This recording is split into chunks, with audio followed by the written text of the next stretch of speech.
बिस्मिल्लाहिर्रहमानिर्रहीम, अस्सलाम वालेकुम जी। मैं नजमुल हसन बाजवा हूं। नाज़रीन किराम, अली अमीन गंडापुर साहब की जो इस वक्त गुमशुदगी है वो एक मिस्ट्री बन चुकी है। कुछ देर पहले कुछ तस्वीरें जारी की गई हैं ज़राए की मदद से और उनमें अली अमीन गंडापुर साहब को केपी हाउस से निकलते और आते दिखाया जा रहा है। बताया जा रहा है कि देखे सेम टर्बन है, कपड़े तब्दील किए उन्होंने, वो अंदर गए और उसके बाद वो बाहर निकले। लिहाजा अली अमीन गंडापुर साहब इस वक्त कहां पर चले गए हैं उसका कुछ अंदाजा नहीं है। वो फरार हो चुके हैं, डिग्गी में चले गए हैं, इस तरह का एक पूरे का पूरा बयानिया बनाया जा रहा है, जबकि नाज़रीन किराम हकीकत इससे बिल्कुल मुख्तलिफ है। अली अमीन गंडापुर साहब की लोकेशन अचानक कहां तब्दील कर दी गई है, इसकी अंदरूनी कहानी हम आपके सामने रखेंगे और कोशिश करेंगे कि आपको इतला दे सके। फिर कल एक कांस्टेबल शहीद हो गया और उसके ऊपर उसका नमाज जनाजा भी किया गया, उसके लिए 2 मिनट धूप में भी खड़े होने को कहा गया। मोहसिन नकवी साहब ने लंबी लंबी तकरीरें भी की, उसकी हकीकत भी सामने आ चुकी है। यानी ये कांस्टेबल कैसे शहीद हुए इसकी हकीकत भी सामने आ चुकी है। इस वक्त एहतजाज की क्या सूरत हाल है, लोग वहां पर कैसे खड़े हैं, किस तरह से खड़े हैं, इसकी भी कुछ मजेदार किस्म की अपडेट्स आपके साथ शेयर करने के लिए मौजूद हैं। लेकिन सबसे पहले मैं एक बड़ी मजेदार चीज आपके साथ शेयर करना चाहूंगा। मेरे हाथों में ये एक परफ्यूम है, इसका नाम है मुर्शद 804 एब्सोल्युटली नॉट। मैं आपको ये बताना चाहता हूं कि इमरान खान की मोहब्बत सिर्फ अब जो है ना वो पाकिस्तान की हद तक नहीं रही है, ये आलमी हो चुकी है। ये परफ्यूम मुर्शद 804 के नाम से। आप कहेंगे ठीक है, तो किसी ने इमरान खान की मोहब्बत में लॉन्च कर दी होगी, इसमें इतना एडवर्टाइज करने की क्या जरूरत है या दिखाने की क्या जरूरत है। लेकिन मैं आपको मजे की बात बताऊं, ये जो परफ्यूम है ये यहां पर बर्मिंघम में, हमारे पास यूके में बर्मिंघम में तवक्कल परफ्यूम्स वाले हैं और जिन्होंने ये लॉन्च की है उस शख्स का नाम फयाज है और वो एक इंडियन है, वो एक इंडियन मुसलमान है। मैं आपको बताऊं कि लोग किस हद तक चले गए हैं, वो एक इंडियन मुसलमान है और इस परफ्यूम को एक इंडियन मुसलमान लॉन्च कर रहा है। मैं गया हूं, कुछ दिन पहले मुलाकात हुई मेरी उनसे और उन्होंने मुझे ये गिफ्ट किया, तो मैंने उनसे पूछा कि भाई आपका क्या ताल्लुक है इमरान खान से, यानी कि आपका क्या ताल्लुक है इमरान खान से, यानी आपने इसे बिजनेस अपॉर्चुनिटी समझकर आपने भी इमरान खान का नाम बेच दिया। सुनो ये what he said to me. उन्होंने कहा कि भाई मेरा बिजनेस बहुत बड़ा है, ऐसा नहीं है कि ये मार्केटिंग स्ट्रेटेजी है। ये जो ये मुर्शद 804 है एब्सोल्युटली नॉट। उन्होंने कहा मेरा बिजनेस बहुत बड़ा है, लेकिन मैं ये ट्रिब्यूट पेश करना चाह रहा था इमरान खान को। और इमरान खान का ताल्लुक अब सिर्फ पाकिस्तान से नहीं है, दुनिया भर में जहां जहां मुसलमान हैं या जहां जहां पर हक की आवाज होनी चाहिए, जो भी बंदा सही और गलत के दरमियान इस वक्त तकसीम कर सकता है और उसे पता है कि पाकिस्तान में और या फिर मुसलमानों के लिए यह बंदा कितनी आवाज उठाता है, उस शख्स को मोहब्बत है इमरान। मैं कल रात 2 इंडियंस के साथ बैठा हुआ था। सो अब बिलीव कीजिए इन दिनों में वो पूछते हैं, 2 इंडियन पंजाब से हमारे 2 दोस्त बैठे हुए थे हमारे साथ, तो वो पूछ रहे थे यार इमरान खान का की बनेगा। मैंने कहा यार आप लोग क्यों इतने परेशान है कि इमरान खान का क्या बनेगा, आप लोगों को इतनी क्या टेंशन है कि इमरान खान का क्या बनेगा। तो वो कहते हैं भाई वो बंदा, यकीन कीजिए वो मैं सेम वो कोट एंड कोट बता रहा हूं, वो कहते हैं वो भाई साडा बंदा इश्क है साडा, वो थोड़ा प्रधानमंत्री नहीं रहा है, वो साडा इश्क है, वो बंदा पता है कि सही की गलत है। तो जनाबे वाला आप इमरान खान को कैद करके रखिए, इमरान खान की आवाज़, इमरान खान की तस्वीर, इमरान खान की जो सोच है वो दुनिया भर में फैलती चली जाएगी। आप और उसे कैद करके रखिए। वो पहले ही बहुत बड़ा हीरो था, आपने उसे मजीद बड़ा हीरो बना दिया। अब आ जाते हैं जरा मेन टॉपिक की तरफ।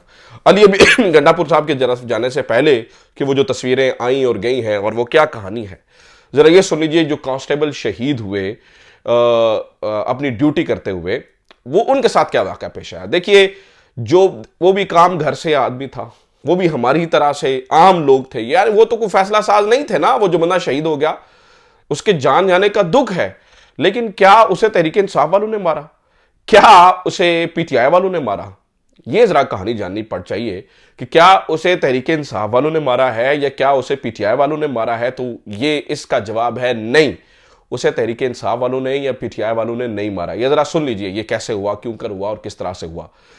नाज़रीन किराम, पहले तो मोहसिन नकवी साहब ने बहुत प्रोपेगेंडा किया उनके ऊपर। वो कहते हैं ना लाशों की सियासत, लाशों के साथ पीटीआई को लाशें चाहिए। नहीं, लाशें पीटीआई को नहीं चाहिए थी, इन्हें लाशें चाहिए थी और इस लाश को इन्होंने इस्तेमाल भी किया है।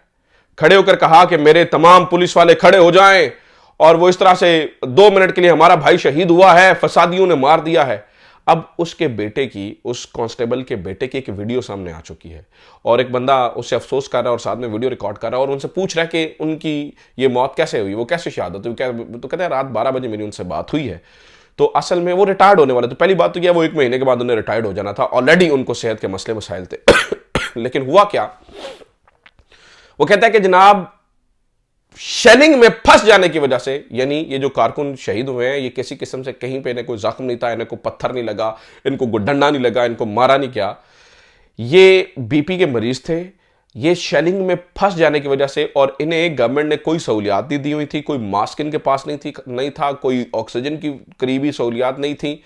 ये शेलिंग में फंस गए और गिर गए, अपनी ही, यानी कि इस्लामाबाद पुलिस की ही की हुई शेलिंग में फंस गई, उनका बेटा बता रहा है। और अब उनको ले जाने के लिए रास्ते ब्लॉक थे, अब उनको हॉस्पिटल लेके जाना था, इन्हीं के कंटेनर लगाए होने की वजह से वो रास्ते बंद थे और उनको लेट लेकर जाया जा सका कंटेनर्स की वजह से, और वो फंस गए वहां पर, और इस वजह से वो बंदा वहां पे लेट पहुंचा और फिर वो दम तोड़ गया, वो नहीं सर्वाइव कर सका। अब इस चीज को इस्तेमाल किया जा रहा है किसके ऊपर, इस चीज को इस्तेमाल करके पीटीआई को और मजीद दबाने की कोशिश की जा रही है कि इन्होंने जी पुलिस वाला शहीद कर दिया। पुलिस वाला बिल्कुल शहीद हुआ है, आम घर का बंदा शहीद हुआ है, हमें बराबर की दुख है और तकलीफ है इस बात की, लेकिन वो शहीद नाज़रीन किराम शेलिंग ने किया है, वो उस धुएं ने किया है, वो जो आप फेंक रहे थे तहरीक इंसाफ वालों पे, वो उन्होंने किया है। तो एक बुनियादी फर्क है, इस बुनियादी फर्क को जो है ना वो मालूम कर लीजिए। लिहाजा अब ये लाशों के ऊपर सियासत करेंगे व्हाट्सएवर, आपने इस बारीक वारदात से बिल्कुल अपने आप को जो है वो बचा के रखना है।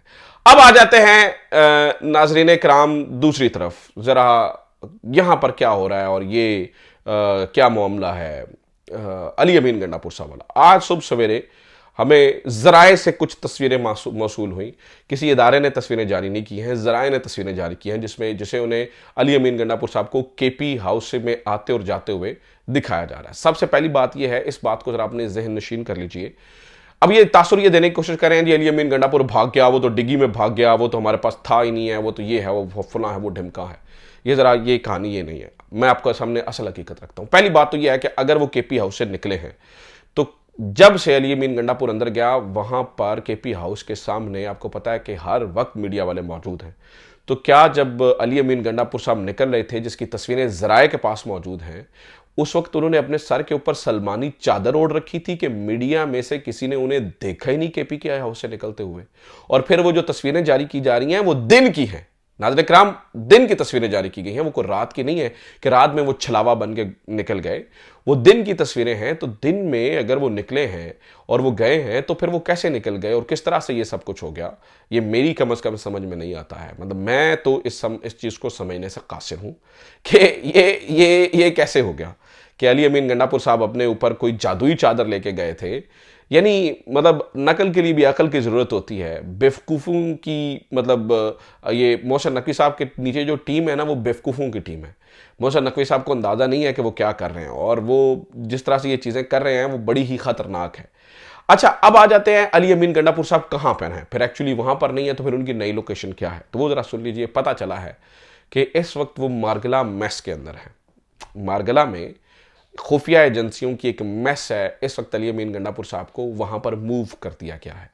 अब नाज़रीन कराम, ये जो मूव ने किया गया है, ये एजाज सैयद साहब जो कि बहुत करीबी हैं नून लीग के, और आजकल वहाँ पर भी उन्होंने ये खबर दी कि वो ने, अच्छा फिर आज मोहसिन नकवी साहब कह रहे हैं हमें पता नहीं है कि कहाँ पर है अली अमीन गंडापुर साहब, और हम उन्हें ढूंढने की कोशिश कर रहे हैं। तो मैं ये कह रहा हूँ कि अगर आपको नहीं पता है तो आप मुनीफ फारूक से पूछ लीजिए। वो कल बता रहे थे कि वो सज्जनों के पास हैं, आप पूछ लीजिए मुनीफ फारूक से कि वो कहाँ पर है, आपको बता देंगे कि मुनीफ फारूक बता देंगे वो कहाँ पर है। इतना कौन से मसले वाली बात है। आप एजाज सैयद से पूछ लीजिए, वो बता रहे हैं मारगला मेस के अंदर है। आपको अंदाजा ही, मतलब आपको पता ही नहीं चल रहा आप वज़ीर दाखिला है कि अली अमीन गंडापुर साहब यहाँ इस वक्त कहाँ पर हैं।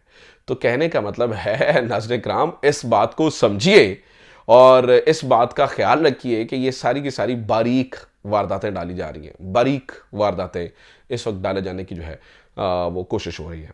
अच्छा, अब आ जाते हैं ज़रा एहतजाज की तरफ। एहतजाज की क्या सूरत हाल है इस वक्त नाज़रीन कराम? सूरत हाल ये है कि डी चौक से तो कम से कम तहरीक इंसाफ के लोग पीछे हट चुके हैं। वजह यह है कि लोग मौजूद हैं, वजह यह है कि इस वक्त ये जितना भी काफिला है ये लीडरलेस हो चुका है, इनका कोई लीडर नहीं है। क़यादत मौके से गायब है, सिरे से गायब है। कोई इस्लामाबाद का बड़ा अहम रहनुमा, पीटीआई का बड़ा अहम रहनुमा इनको लीड करते हुए नज़र नहीं आ रहा। ये इक़्तिदार के कुछ लोग ज़रूर वहाँ पर थे। शौकत बसरा को मैंने वहाँ पर देखा है, इस्लामाबाद की कुछ क़यादत वहाँ पर थी, लेकिन ओवरऑल जो टीयर ए की क़यादत है वो सारी की सारी गायब थी। किसी को हमने नहीं देखा एहतजाज लीड करते हुए, किसी को हमने ये नहीं देखा आगे से फ्रंट लाइन से लीड करते हुए। सिर्फ और सिर्फ कारकुनान है। इसे कारकुनान की बहादुरी कहिए या क़यादत की बुज़दिली कहिए, क़यादत मौके से गायब है। क़यादत का कोई लेना देना नहीं है यहाँ पर। क़यादत बिल्कुल जो है ना वो सिरे से गायब नज़र आती है। और जो इस वक्त पीटीआई की जो कारकुन हैं उन्होंने महा संभाला हुआ है, लिहाजा अभी भी वो मौजूद हैं, गलियों में रेस्ट कर रहे हैं, गलियों में चौराहों में वो मौजूद हैं। जब उन्हें कोई भी एक प्रॉपर तरीके से ऑर्डर दिया जाएगा, कहा जाएगा आप आ जाए, तो ये सारे के सारे लोग टी चौक में जमा हो जाएंगे। लोग निकल आए हैं, लोगों को निकालने वाली क़यादत गायब हो चुकी है। लोग अपनी तन मन धन की बाजी लगाकर आ गए हैं। क़यादत जो है वो नाज़रीन किराम गायब हो चुकी है। और ये मैं हैरान हूँ, मुझे इस वक्त शर्म महसूस हो रही है कि ये किस किस्म के लोग हैं, किस किस्म के लोग हैं कि तरसती रही नून लीग पूरी ज़िंदगी की क़यादत मौजूद रहती है, कारकुन नहीं होते। यहाँ पे कारकुन है और क़यादत नहीं। अकेला एक खान ही था जो सबको लीड कर सकता था। बाकी अली अमीन गंडापुर देखें, अभी तो वो गायब हैं और उनके साथ जुल्म हो रहा है, इसलिए हम उनके साथ खड़े हैं और उनके लिए आवाज़ भी उठाते रहेंगे।